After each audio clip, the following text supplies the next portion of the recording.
بسم الله الرحمن الرحيم. حميم والكتاب المبين إنا جعلناه قرآنا عربيا لعلكم تعقلون وإنه في أم الكتاب لدينا لعلي حكيم. أفنضرب عنكم الذكر صفحا أن كنتم قوما مسرفين وكم أرسلنا من نبي في الأولين وما يأتيهم من نبي إلا كانوا به يستهزئون فأهلكنا أشد منهم بطشا ومضى مثل الأولين.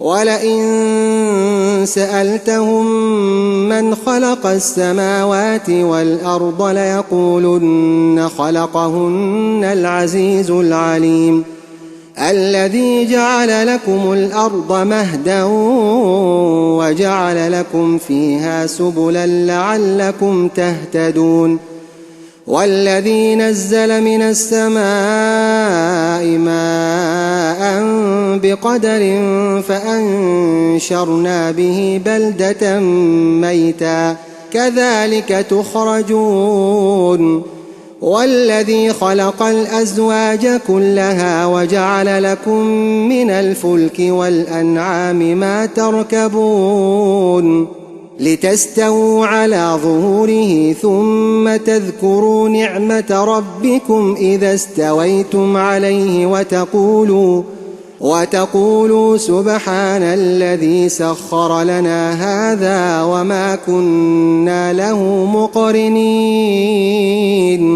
وإنا إلى ربنا لمنقلبون.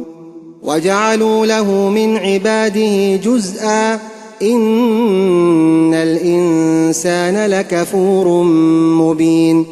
أم اتخذ مما يخلق بنات وأصفاكم بالبنين وإذا بشر أحدهم بما ضرب للرحمن مثلا ظل وجهه مسودا وهو كظيم. أومن ينشأ في الحلية وهو في الخصام غير مبين. وجعلوا الملائكة الذين هم عباد الرحمن إناثا أشهدوا خلقهم ستكتب شهادتهم ويسألون. وقالوا لو شاء الرحمن ما عبدناهم ما لهم بذلك من علم إن هم إلا يخرصون. أم آتيناهم كتابا من قبله فهم به مستمسكون بل قالوا إنا وجدنا آباءنا على أمة وإنا على آثارهم مهتدون. وكذلك ما أرسلنا من قبلك في قرية من نذير إلا قال مترفوها إنا وجدنا آباءنا على أمة وإنا على آثارهم مقتدون.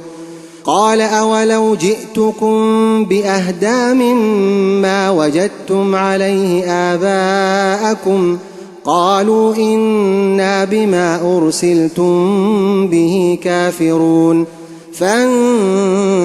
فانتقمنا منهم فانظر كيف كان عاقبة المكذبين.